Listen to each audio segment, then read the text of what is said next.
Hey guys, Ashley Techno Buffalo here with our continuing PlayStation 4 coverage. Now we are going to compare and contrast Dualshocks 3 versus 4. And we might even throw in an Xbox 360 controller for good measure. So stick around and let's compare Dualshocks.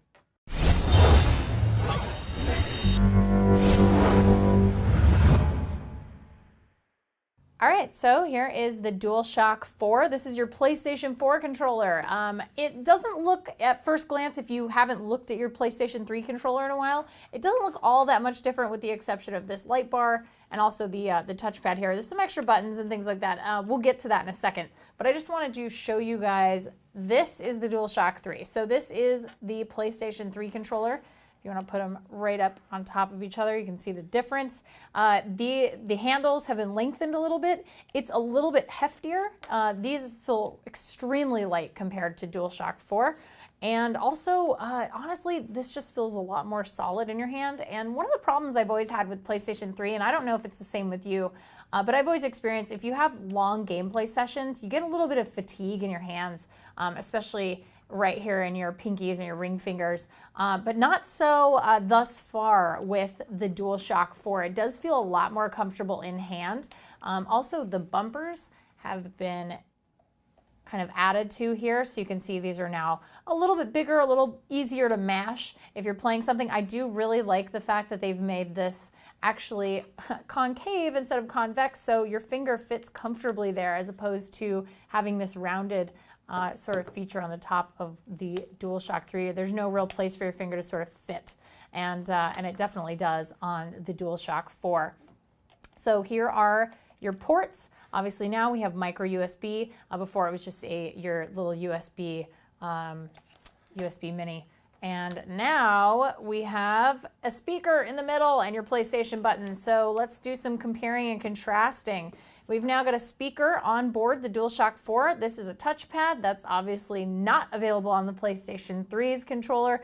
And your start and select options have been replaced with options and share. So now you have options as opposed to a fully dedicated start button, and then share is now your new for sharing. So one of the cool features of the PlayStation 4 is it will actually record all of your gameplay, and when you hit the share button, it will make a video of your previous 15 minutes of gameplay, and you can share that online, which is a pretty cool social media feature that we are dying to dig into. We picked up Killzone, so we're going to dig into that later today. The buttons are a little bit closer together here, so you can see the actual circle and all of your buttons and your D-pad have been made just a little bit tighter. So these are tighter in and these are tighter in. No giant cross in the middle of your controllers anymore. They've decided to do away with that design, which is a-okay by me. Your analog sticks feel a lot, they feel really solid. They don't feel sticky. They don't feel, but you know, maybe I'm just forgetting what it felt like to hold the Dualshock 3 in hand when these first came out over a decade ago. I can't believe it's been that long. Here is your external and your headset plug-in. And then on the back, obviously, not much going on here. Again, the light bar. Supposedly, as far as we've heard, you cannot actually shut that light bar off, which might be a little bit unfortunate, but we'll see how that does. I actually like the fact that the options and share buttons have moved sort of a little farther away from the middle here. I think this is better used real estate, but we'll see if developers really take advantage of this touchpad. I'm very, very curious to see how that comes into play, especially with indie games. I think that'll be really, really fun. So let's compare. So we've compared the Dualshock 3 to the Dualshock 4. Let's bring in the Xbox 360 controller because we don't quite yet have an Xbox One controller. You can see here is the difference. It actually almost has the same silhouette on the sides here. Like if you really look at it, they almost look similar right here on this on the sides, which is very interesting considering a lot of people really preferred the Xbox 360 controller, the slim one, not the original giant one that we all know and love or loathe. If you're me, I thought that one was way too big. But this one, the slim down controller, I think is a really great controller. So it's nice to see PlayStation sort of taking maybe a couple of cues from the Xbox 360 controller and designing thusly, which is pretty nice.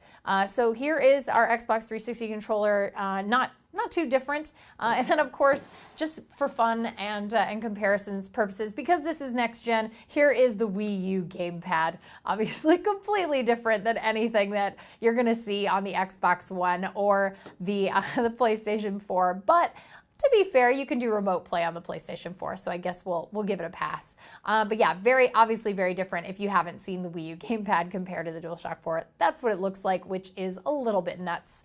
But yeah, that is our very brief controller comparison of next-gen controllers. Almost, we don't have the Xbox One, so unfortunately we couldn't do a full 3-device comparison, but we will be checking out the Xbox One controller next week. So that is our DualShock 4 controller comparison. Give us a thumbs up if you enjoyed the video. Be sure to subscribe to our YouTube channel for more PlayStation 4 coverage. If you want to check out our TB Plays channel, you can do that too. We're going to be playing a bunch of games. We're going to be talking about games there. Joey Davidson, our gaming editor, is digging in right now to the PlayStation 4. He is super jazzed about it. So is the rest of our gaming staff. And we will see you in the next video. Thanks, guys. What's up everyone, John here. Thank you for watching the video. If you enjoyed it, I certainly hope you did. Click on the subscribe button right under me in my pants region to get tons more tech videos from Techno Buffalo. We've got awesome unboxings, comparisons, reviews, recaps, and everything else you can think of in the tech world right here on the channel. Join the herd today! If you want to check out some more content, just click right over this way to see some other recent videos. See you guys next time.